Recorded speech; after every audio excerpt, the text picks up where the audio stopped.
할렐루야.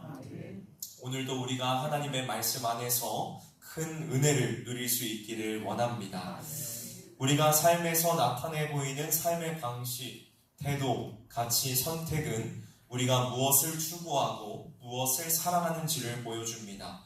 특별히 무언가 중요한 것을 선택해야만 하는 순간을 마주하게 되면 우리가 분명하게 무엇을 사랑하고 있는지가 명확하게 드러나게 되지요.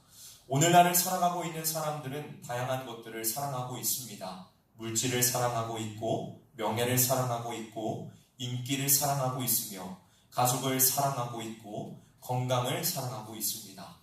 특히 지금 이 시대 가운데 나타나고 있는 가장 주요한 흐름 중에 하나는 나 자신을 사랑하라는 것입니다. 다른 무엇보다도 나 자신이 어떠한 것을 느끼는지가 중요하고, 다른 무엇보다도 자기 자신이 먼저 우선이 되어야 한다는 것입니다. 그렇다면 여러분은 지금 무엇을 사랑하고 계신가요? 하나님을 믿고 그리스도인이라고 불리우는 성도인 여러분, 인생의 최대의 가치는 무엇입니까? 오늘 본문에 등장하고 있는 야곱의 모습 속에서도 그가 무엇을 사랑했는지 또 무엇을 최고의 가치로 두었는지를 우리는 발견하게 됩니다. 오늘 본문은 이렇게 시작하고 있습니다. 야곱이 눈을 들어보니 에서가 400명의 장정을 거느리고 오고 있는지라. 20년 만에 가나안 땅으로 돌아가고자 하는 야곱을 기다리고 있었던 것은 다름 아닌 장자의 복을 빼앗기고 분노에 가득 차 있던 형인 에서였습니다. 오늘 본문보다 앞에 있는 창세기 32장 6절을 살펴보면 야곱은 에서가 장정을 거느리고 자신에게 오고 있다는 사실을 이미 알고 있었고 이로 인하여서 두려움 속에 사로잡혀 있었다는 것을 보게 됩니다. 그는 형이 400명이나 되는 이 수많은 장정들을 거느리고 자신에게 와서 자기와 가족들을 해칠까봐 심히 두려워했습니다. 그래서 그는 고민 끝에 한 가지의 대책을 세우게 되었는데 그것은 자신의 무리를 여럿으로 나누어서 형으로부터 한 무리가 공격을 받게 되면 공격을 받지 않은 나머지 무리는 도망칠 수 있도록 하게 하는 것이었습니다. 그런데 여러분, 여기에서 야곱이 자기의 무리를 나누어 세우는 방식이 참으로 흥미로움을 우리는 보게 됩니다. 야곱은 자신의 무리를 어떻게 나누어 서게 하였을까요? 그것은 2절에 나타납니다. 2절을 함께 읽어보도록 하겠습니다. 시작! 여종들과 그들의 자식들은 앞에 두고 레아와 그의 자식들은 다음에 두고 라헬과 요셉은 뒤에 두고. 아멘. 야곱은 자신의 가족들을 여러 무리로 나누었습니다. 그리고 그 무리들을 자신이 사랑하는 정도에 따라서 배열하였습니다. 먼저는 재물들을 보내었고 다음으로 비라와 실바 두 여종과 그들에게서 나온 아들들을 보냈습니다. 그리고 그 다음으로 레아와 그 아들들을 보냈고 마지막으로 라헬과 그녀의 아들 요셉을 두었습니다.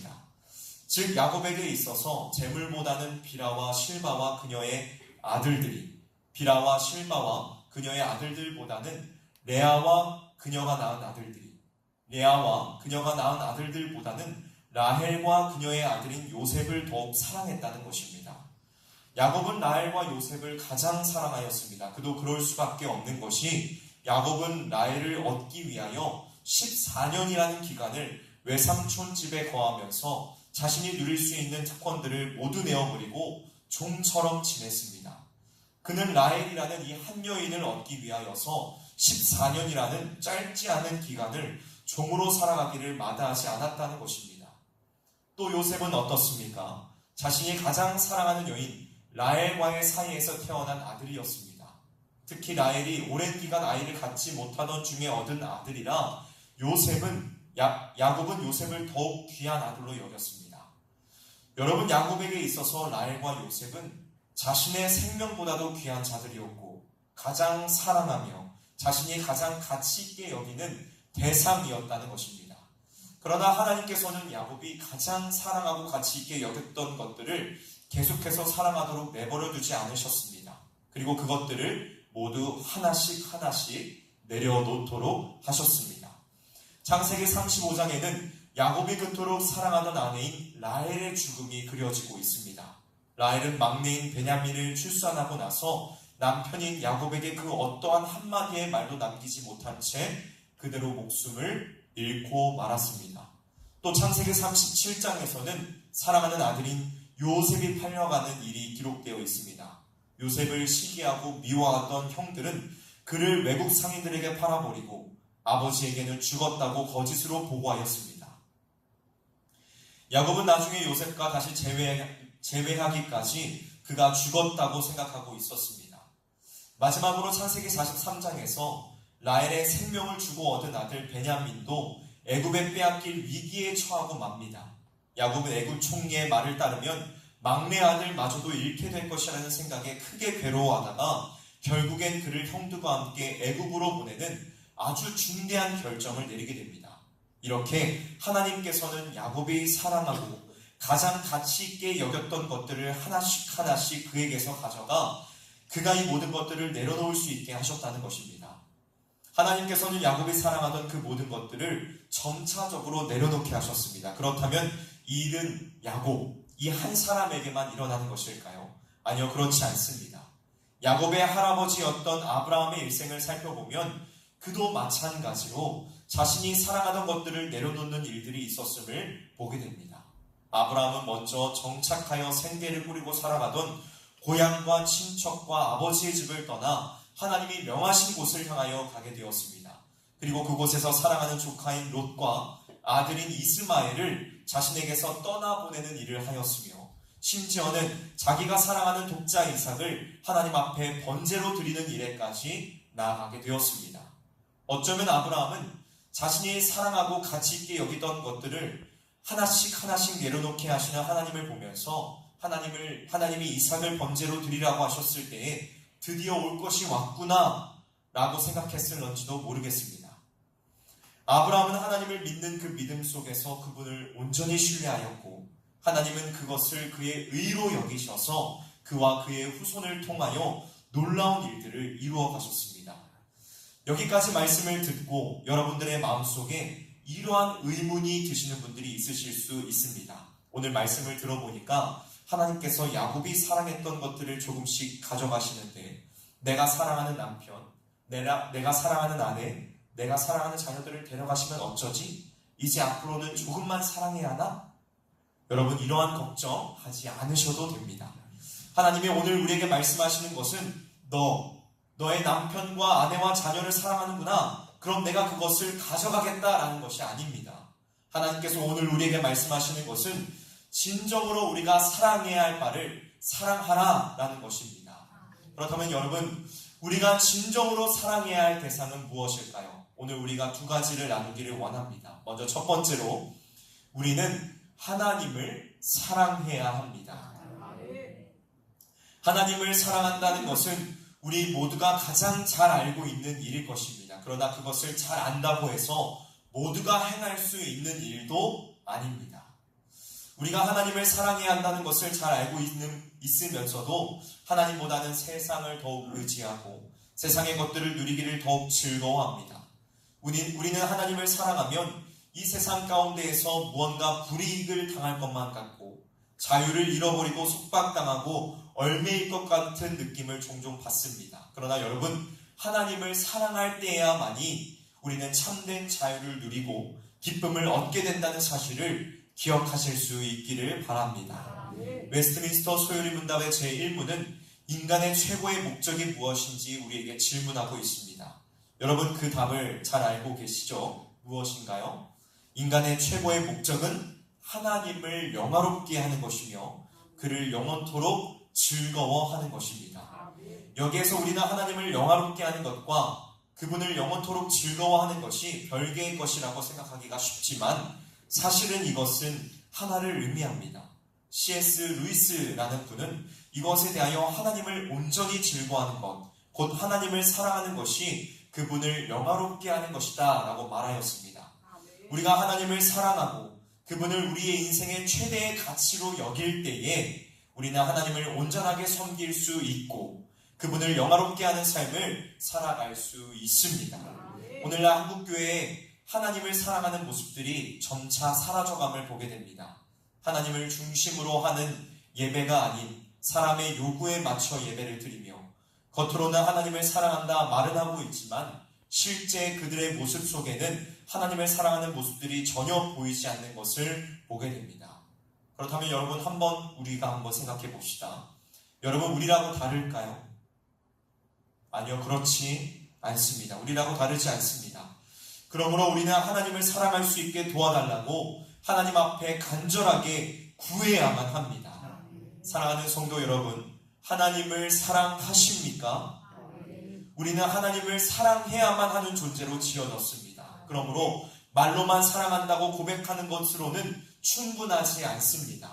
마음을 다하고 목숨을 다하고 뜻을 다하고 힘을 다하여 그분을 사랑해야만 합니다.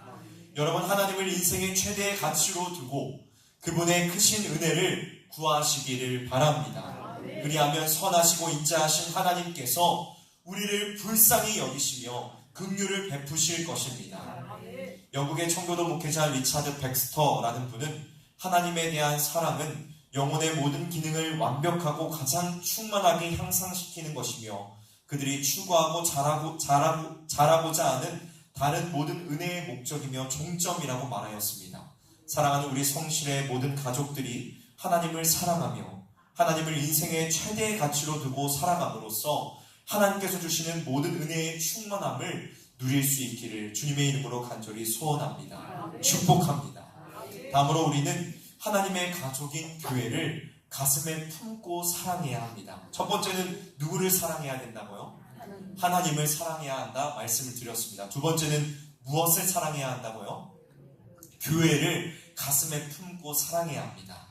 오늘 말씀에 등장한 야곱과 조금 전에 언급했던 아브라함은 사랑하는 것들을 내려놓는 일들을 경험하면서 이름이 바뀌게 되었습니다. 창세기 17장 5절의 말씀에서 하나님께서는 아브라함에게 말씀하십니다. 이제 후로는 내 이름을 아브라함이라 하지 아니하고 아브라함이라 하리니 이는 내가 너로 열국의 아비가 되게 함이라. 여러분, 아브라함이라는 이름의 뜻은 존경받는 아버지입니다. 그런데 하나님을 만나고 난 후 그는 이제 한 가족의 존경받는 아버지에서 열국의 아버지라는 의미를 가진 아브라함으로 이름이 바뀌게 되었습니다. 야곱도 마찬가지입니다. 야곱도 하나님을 만나고 이름이 바뀌게 되었습니다. 발꿈치를 잡는 자, 속이는 자에서 하나님과 겨루어 이기었다는 이스라엘로 이름이 바뀌게 되었습니다. 하나님께서는 그가 택하신 백성들이 단지 자신의 가정만을 사랑하며 편협한 사랑을 하기를 원치 않으십니다. 하나님은 그분의 백성들이 하나님이 이루실 나라, 교회를 사랑하기를 원하셨습니다. 그리고 그 결과 아브라함은 그 이름의 뜻에 맞게 많은 이들의 아버지가 되어 믿음의 조상이 되었고 이스라엘은 교회로서 하나님의 가족들이 안식과 기쁨을 얻는 곳이 되었습니다. 사랑하는 성도 여러분, 우리는 하나님께서 주신 이 영광스러운 교회를 사랑해야만 합니다. 여기에서 말하는 교회란 예수 그리스도를 구주로 믿고 시인하는 우리 여러분, 각 사람을 말하는 것입니다. 때로는 옆에 있는 이들이 미울 때도 있습니다. 이해가 가지 않을 때도 있습니다. 그럴 때 더욱 사랑하고 이해하시길 바랍니다. 우리는 모두 하나님께서 부르신 의인들이자 죄인들임을 기억해야 합니다. 또 우리는 각자 맡겨진 직분과 사명들을 기쁨으로 감당해야 합니다. 왜냐하면 그것이 교회를 사랑하는 하나의 방법이기 때문입니다. 때때로 우리는 교회가 왜 이래? 라는 생각을 가질 때가 있습니다. 그것은 교회가 절대로 영광스러운 곳이 아니어서가 아닙니다. 단지 교회에 속해 있는 우리 자신이 불완전한 사람이기 때문에 그러한 모습이 비춰지기도 합니다. 우리 모두가 하나님의 가족인 교회를 가슴에 품고 사랑할 수 있기를 원합니다. 서로의 부족한 부분들은 감싸주고 기도하며 그리스도의 모습을 닮아가고 하나의 교회로서 같은 마음으로 성장해 나아가는 우리 교회가 될 수 있기를 주님의 이름으로 간절히 소망하며 축복합니다. 말씀을 마무리하도록 하겠습니다. 우리 예수님께서는 친히 우리에게 하나님을 사랑하고 교회를 사랑하는 것이 무엇인지를 보여주셨습니다. 그분은 세상 가운데서 영광을 받으시기에 합당하시고 모든 권세를 누리는 것이 마땅함에도 불구하고 오히려 낮은 데에서 우리를 섬기시며 하나님께서 맡기신 모든 일들을 기쁨으로 이루셨습니다.